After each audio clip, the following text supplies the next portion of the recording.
하나님 말씀은 욥기 40장 1절에서 24절입니다. 욥기 40장 1절에서 24절까지 말씀 번갈아 가면서 읽습니다. 제가 먼저 읽겠습니다. 여호와께서 또 욥에게 일러 말씀하시되 트집지 않는 자가 전능자와 다투겠느냐? 하나님을 탓하는 자는 대답할지니라. 욥이 여호와께 대답하여 이르되 보소서, 나는 비쳐나오니 무엇이라 주께 대답하리이까? 손으로 내 입을 가릴 뿐이로소이다. 내가 한번 말하였사온즉 다시는 더 대답하지 아니하겠나이다. 그때 여호와께서 폭풍 가운데서 욥에게 일러 말씀하시되 너는 대장부처럼 허리를 묶고 내가 내게 묻겠으니 내게 대답할지니라. 내가 내 공의를 부인하려느냐? 내 의를 세우려고 나를 악하다 하겠느냐? 내가 하나님처럼 능력이 있느냐? 하나님처럼 천둥소리를 내겠느냐? 너는 위엄과 존귀로 단장하며 영광과 영화를 입을지니라. 너의 넘치는 노를 비우고 교만한 자를 발견하여 모두 낮추되 모두 교만한 자를 발견하여 낮아지게 하며 악인을 그들의 처소에서 짓밟을지니라. 그들을 함께 진토에 묻고 그들의 얼굴을 싸서 은밀한 곳에 둘지니라. 그리하면 내 오른손이 너를 구원할 수 있다고 내가 인정하리라. 이제 소같이 풀을 먹는 배의 못을 볼지어다. 내가 너를 지은 것 같이 그것도 지었느니라. 그것의 힘은 허리에 있고 그 뚝심은 배의 힘줄에 있고 그것이 꼬리치는 것은 백향목이 흔들리는 것 같고 그 넓적다리 힘줄은 서로 얽혀 있으며 그 뼈는 녹간 같고 그 뼈대는 쇠막대기 같으니 그것은 하나님이 만드신 것 중에 으뜸이라. 그것을 지으신 이가 자기의 칼을 가져오기를 바라노라. 모든 들짐승들이 뛰노는 산은 그것을 위하여 먹이를 내느니라. 그것이 연잎 아래에나 갈대 그늘에서나 늪속에 엎드리니 연잎 그늘이 덮으며 시내버들이 그를 감싸는도다. 24절까지 함께 읽습니다. 강물이 소용돌이 칠지라도 그것이 놀라지 않고 요단강물이 쏟아져 그 입으로 들어가도 태연하니 그것이 눈을 뜨고 있을 때 누가 능히 잡을 수 있겠으며 갈고리로 그것의 코를 꿰 수 있겠느냐? 아멘. 4장부터 37장까지가 욥과 친구들 간의 변론이었다라면 38장부터 41장까지는 이제 하나님의 변론입니다라고 말할 수 있습니다. 4장에서 37장까지에 걸친 욥과 친구들 간의 긴 변론을 듣고 계시던 하나님은 38장에서 나타나서 욥과 친구들이 끈질기게 논쟁했던 것들에 대해서 답을 주십니다. 여기서 몇 가지 중요한 사실을 알게 됩니다. 첫 번째는 하나님께서 답변하시는 38장에서 41장까지를 잘 보면 욥과 친구들이 했던 논쟁을 하나도 빠짐없이 듣고 계셨다는 것을 알게 됩니다.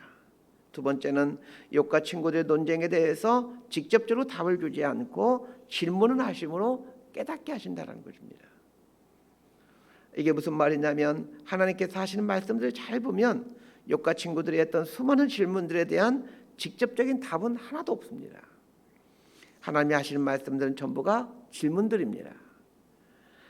끊임없는 질문들을 던짐으로 욥에게 깨닫도록 해가는 것이지 욥이 이전에 했던 질문들에 대한 직접적인 답은 말씀하지 않더라는 것입니다.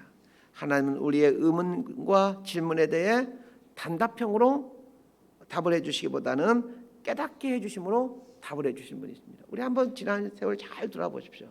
하나님께 무엇인가를 물었을 때 어떤 단답형으로 말씀해 주실 때가 거의 없습니다. 깨닫게 하심으로 우리에게 답을 해가십니다. 물론 단답형 말씀하실 때도 있긴 있겠지요. 세 번째는 분명 욥과 친구들이 논쟁했는데 하나님은 욥에게만 나타나서 말씀하셨다는 겁니다. 왜 욥과 친구들에게 나타나지 않고 욥에게만 나타나서 말씀하셨을까 하는 질문을 해보아야 됩니다. 그 이유는 간단합니다. 욥이 계속해서 하나님을 찾고 찾았기 때문입니다. 친구들은 자신들이 이전에 알고 있는 하나님에 대한 지식에 견고한 성을 쌓고 거기서 나오려고 하지를 않습니다. 그러나 욥은 아닙니다. 끊임없는 의문과 질문을 던지면서 하나님을 만나기를 간절히 소망하고 있습니다. 그렇습니다.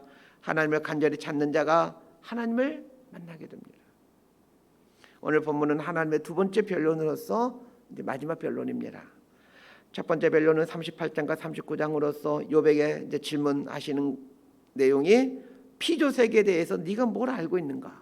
그리고 네가 뭘 할 수 있는가를 물으셨습니다. 그렇게 함으로 욥에게 인간은 본질적으로 무능한 존재라는 것과 무지한 존재라는 것을 깨닫도록 해주십니다. 자, 1절과 2절 말씀 함께 읽겠습니다. 시작. 여호와께서 또 욥에게 일러 말씀하시되 트집지 않는 자가 전능자와 다투겠느냐? 하나님을 탓하는 자는 대답할지니라. 38장과 39장을 통해 하나님은 욥에게 네가 피조세계에 대하여 뭘 알고 있고 또 네가 뭘 할 수 있느냐와 관련된 수많은 질문을 하시고서는 끝부분에서 묻습니다. 트집지 않는 자가 전능자와 다투겠느냐? 하나님을 탓하는 자는 대답할지니라. 이렇게 하면서 대답하라고 요구하십니다. 재미있는 것은 하나님께서 욥을 트집지 않는 자라고 부르고 있다는 겁니다. 이 트집지 않는 자라고 번역된 이소르라는 말은 가르치다, 교육하다라는 말인 야사르라는 말에서 파생된 말입니다. 하나님은 욥을 가리켜서 네가 하나님을 가르치려고 했던 사람이다라고 말씀하십니다. 욥의 실수가 이것입니다. 욥이 의인이고 훌륭한 신앙이지만 실수한 게 있습니다. 하나님을 향하여 가르치려고 했다는 것입니다. 그런데 언제 욥이 하나님을 가르치려고 했습니까? 친구들과 변론하면서 하나님을 가르치려고 했습니다. 여기서 아주 중요한 교훈을 배워야 됩니다. 욥이 재난을 당한 뒤에는 한동안 침묵하였죠. 일주일 동안 침묵하면서 하나님 앞에 엎드리죠. 그때는 하나님을 가르치려고 하지 않았습니다. 그러나 친구들과 변론하기 시작하면서 하나님과 하나님이 하신 일에 대해서 트집을 잡게 되었다는 것입니다. 신앙에 있어서 침묵이 왜 중요한지를 여기서 보여주고 있습니다. 어려운 일이 생기면 침묵하는 게 가장 좋은 일입니다. 그런데 우리는 어려운 일이 생기면 사람들에게 찾아가서 계속해서 말을 합니다. 왜 사람들에게 계속해서 말하는 것입니까? 나에게 이 어려움이 생기는 것이 내 잘못이 아님을 증명하고 싶기 때문입니다. 사람들은 어려움을 당한 사람들 볼 때 본능적으로 욥의 친구들이 되어갑니다.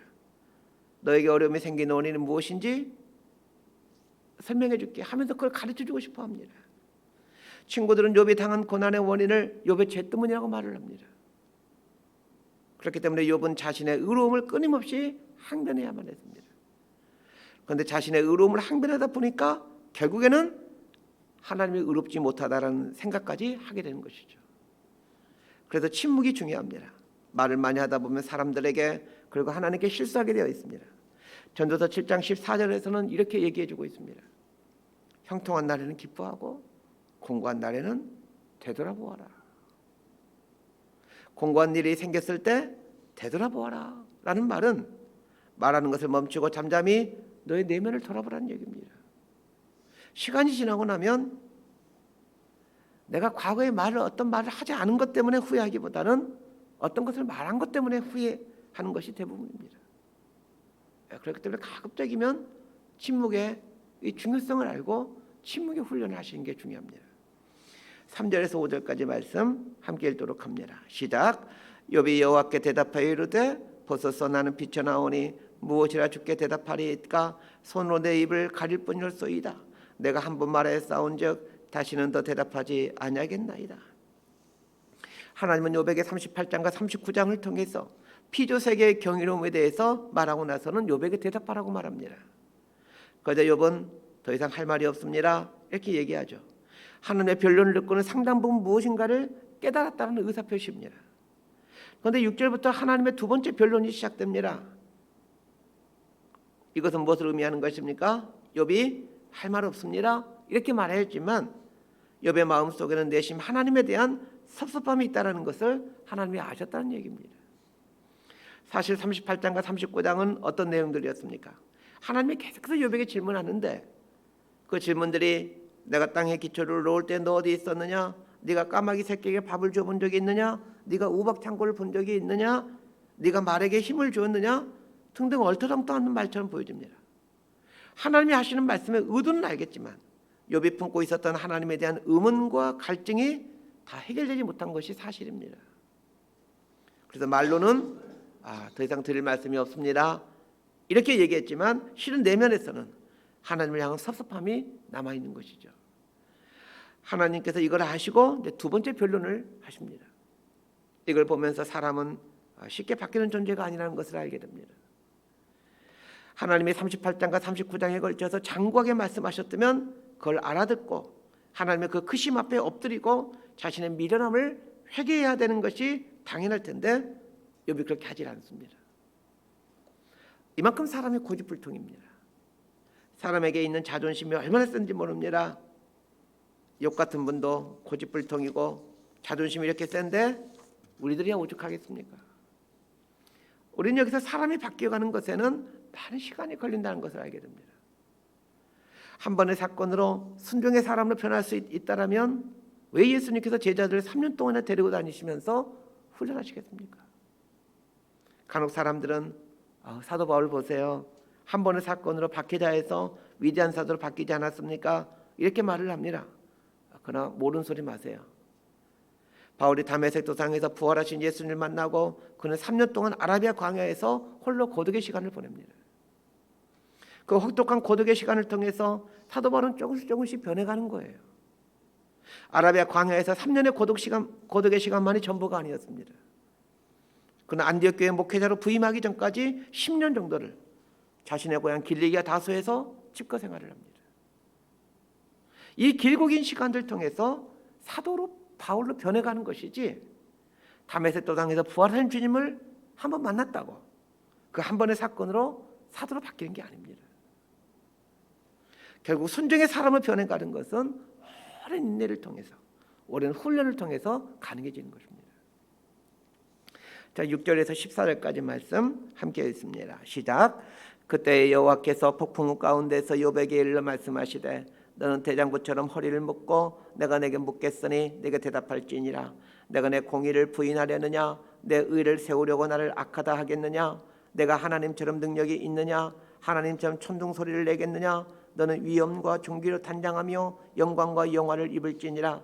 너의 넘치는 노를 비우고 교만한 자를 발견하여 모두 낮추되 모든 교만한 자를 발견하여 낮아지게 하며 악인을 그들의 초소에서 짓밟을지니라. 그들을 함께 진토에 묻고 그들 얼굴에 싸서 은밀한 곳에 둘지니라. 그러면 내 오른손이 너를 구원할 수 있다라고 내가 인정하리라. 욥을 향한 하나님의 이 두 번째 변론이 시작됩니다. 왜 하나님이 욥에게 두 번째로 변론을 하신다고요? 첫 번째 변론 앞에서 욥이 수긍하기는 했지만 여전히 자신의 마음 안에 풀리지 않는 의문과 섭섭함이 있었기 때문입니다. 욥에게 풀리지 않는 이 섭섭함, 의문이 무엇입니까? 하나님이 정말 공의로우신가 하는 것입니다. 욥이 왜 하나님의 공의에 대해서 의문이 있습니까? 악인은 형통하고 의인은 고난을 당한 일이 비일비재하기 때문입니다. 특히 누구보다도 의롭게 살아왔던 욥이 이 세상에 살았던 어떤 악인보다도 큰 재난을 겪는 걸 보면서 욥은 하나님은 정말로 공의로우신 분이신가에 대한 의문이 들 수밖에 없었습니다. 이런 의문이 해결되지 않았다는 것을 알고는 하나님께서 욥에게 단도직입적으로 말합니다. 네가 내 공의를 부인하려느냐. 그러면서 11절에서 너의 넘치는 노를 비우고 라고 말하므로 욥 안에 있는 분노를 비울 걸 주문하고 있습니다. 전 욥이 분노하고 있는 것에 대해서 충분히 이해가 됩니다. 제가 욥이었다 할지라도 저 또한 그렇게 하나님의 공의에 대해서 분노했을 것 같습니다. 하나님은 욥에게 계속해서 주문합니다. 욥아, 너는 내가 공의롭지 못하다라고 분노하고 있구나. 그렇다면 네가 이 세상에 살고 있는 교만한 자들을 찾아내어서 그들을 심판해봐라. 만약 그렇게 할 수 있다면 너는 능력 있는 사람이라고 내가 인정하겠다. 이렇게 말씀하십니다. 이 말은 하나님도 교만한 자를 심판할 수 없다 그런 뜻이 아닙니다. 욥에게는 교만한 사람을 찾아낼 수 있는 능력도 없고 그들을 향해 심판할 수 있는 능력도 없다라는 것을 말하는 겁니다. 하나님의 능력과 공의로움에 대해서 인간은 왈가왈부할 수 있는 그런 존재가 아니라는 얘기입니다. 그러면서 하나님은 인간이 하나님 앞에서 어떻게 살아야 되는지를 이제 베헤못이라는 짐승을 통해서 알려주십니다. 자, 15절에서 24절까지 말씀 함께 읽습니다. 시작. 이제 소같이 풀을 먹는 베헤못을 볼지어다. 내가 너를 지은 것 같이 그것도 지었느니라. 그것의 힘은 허리에 있고 그의 뚝심은 배의 힘줄에 있고 그것이 꼬리치는 것은 백향목이 흔들리는 것 같고 그 넓적다리 힘줄은 서로 얽혀 있으며 그 뼈는 놋간 같고 그 뼈대는 세막대기 같으니 그것은 하나님이 만드신 것 중에 으뜸이라. 그것을 지으신 이가 자기의 칼을 가져오기를 바라노라. 모든 들짐승들이 뛰노는 산은 그것을 위하여 먹이를 내느니라. 그것이 연잎 아래에나 갈대 그늘에서나 늪 속에 엎드리니 연잎 그늘이 덮으며 시내버들이 그를 감싸는도다. 강물이 소용돌이 칠지라도 그것이 놀라지 않고 요단강물이 쏟아져 그 입으로 들어가도 태연하니 그것이 눈을 뜨고 있을 때 누가 능히 잡을 수 있겠으며 갈고리로 그것의 코를 꿰를 수 있겠느냐. 하나님이 욥에게 베헤못이라는 짐승에 대해서 이야기하십니다. 베헤못이 어떤 짐승인지는 논란이 많습니다. 어떤 번역본에서는 베헤못을 하마로 번역하기도 합니다. 그러나 하마처럼 생겼지만 아마도 하마는 아닐 겁니다. 창조과학에서는 베헤못을 공룡이라고 해석을 하기도 합니다. 베헤못이 어떤 짐승인지는 중요하지 않습니다. 다만 베헤못이 엄청난 크기의 동물이고 힘이 센 동물이라는 것은 틀림없는 사실인 것 같습니다. 베헤못에 대한 묘사를 하면서 그 꼬리는 백향목이 흔들리는 것 같다라고 말하고 있고 뼈는 놋관 같다라고 말하고 있고 뼈대는 쇠막대기 같다라고 말하고 있습니다. 그리고 산을 먹을 정도로 강하고 강물이나 늪에서도 생활한다라고 말하고 있습니다. 이 베헤못에 대한 종합적인 평가는 하나님께서 만드신 것들 중에 으뜸이다라는 말이 이 베헤못에 대한 종합적인 평가입니다. 그렇기 때문에 이 땅에 존재하는 어떤 것도 베헤못을 잡을 수 없다라고 말하고 있습니다. 그런데 이런 강한 짐승인 베헤못이 소처럼 풀을 먹고 삽니다. 또 하나는 강물이 아무리 소용돌이 치더라도 베헤못은 가만히 있다라는 겁니다. 자, 이 두 가지를 말해주는 이유, 목적이 무엇이겠습니까? 하나님은 욥이 이 베헤못을 본받기를 원하신다는 얘기입니다. 덩치는 산만하고 뼈는 쇠막대기 같아 힘이 세지만 베헤못이 풀을 먹는 온순한 동물인 것처럼 하나님에 대해 온순하라라는 것입니다. 또 하나는 베헤못이 소용돌이 치는 강물에서도 태연히 가만히 있듯이 인생의 고난 앞에서도 태연하게 하나님을 잠잠히 바라볼 줄 알라는 얘기입니다. 한낱 미문에 지나지 않는 베헤못도 이러하거늘 하나님의 지혜에 긴 인간이 이렇게 살아야 되는 것은 당연하지 않겠느냐라는 것입니다. 하나님께서 욥에게 원하시는 것은 욥이 고난에 처하더라도 그 고난을 인내하면서 하나님의 뜻을 찾는 것이었습니다. 고난 앞에서 이리 흔들리고 저리 흔들리면서 하나님에 대해서 원망하는 것은 사람의 본분이 아니라는 겁니다. 믿음이란 게 무엇입니까? 고난 앞에서 하나님과 사람 앞에 온순한 것입니다. 비록 환경은 소용돌이 치는 강물처럼 덮치려고 하고 있지만 요동치 않고 잠잠히 하나님을 바라보는 능력이 믿음입니다. 하나님께서 욥에게 베헤못 이야기를 해주신 것은 욥에게 닥친 재난 앞에서 이 베헤못처럼 그렇게 잠잠하게 태연하게 살기를 기대하시기 때문입니다. 그런데 이것은 욥에게만 기대하는 게 아닙니다. 우리에게도 동일하게 기대하시는 겁니다.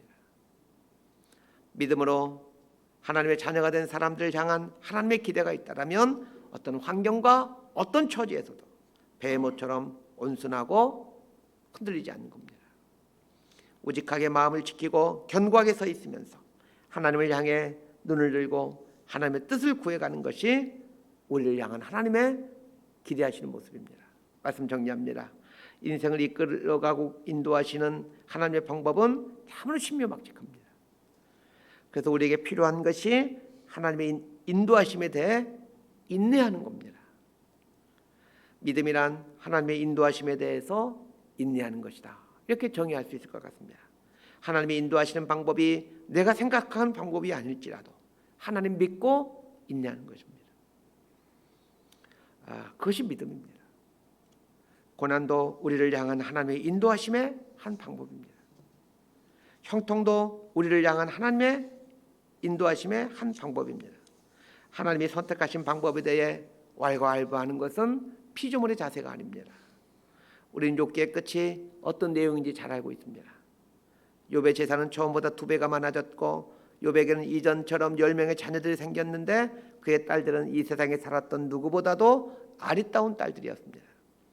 그리고 140년을 더 살게 되었다, 그렇게 말해주고 있습니다.